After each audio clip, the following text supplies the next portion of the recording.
Das ist Lietuva. Šio vakaro naujiena – vienintelis pasaulyje ledo pliažas Vilniuje. Vilniaus miesto savivaldybės Go Vilnius ir turizmo departamento bei žiemos iniciatyva sukurta išskirtinė pasaulyje pramoga vilniečiams ir miesto svečiams – tai analogų pasaulyje neturintis ledo pliažas. Patogiai pasiekiamas iš visų Vilniaus mikrorajonų pėsčiomis, įsikūręs prie Karaliaus Mindaugo tilto, ledo pliažas laukia sparnuotų lankytojų didelėmis lupomis.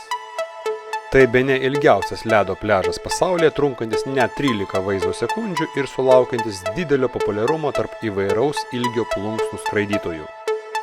Neries upės srovė sukuria lankytojams puikias vandens drifto sąlygas, leidžiančias patirti šlapio ekstremalumo pojūčius. Pliažo gabaritai sukuria lengvas teleportacijos patirtis. Lietuva. Fantastiškas kraštas komfortiškam gyvenimui, mokantiems giliai nardyti. Žinių tarnyba visiems linki finansinės sėkmės, klestėjimo ir laimės.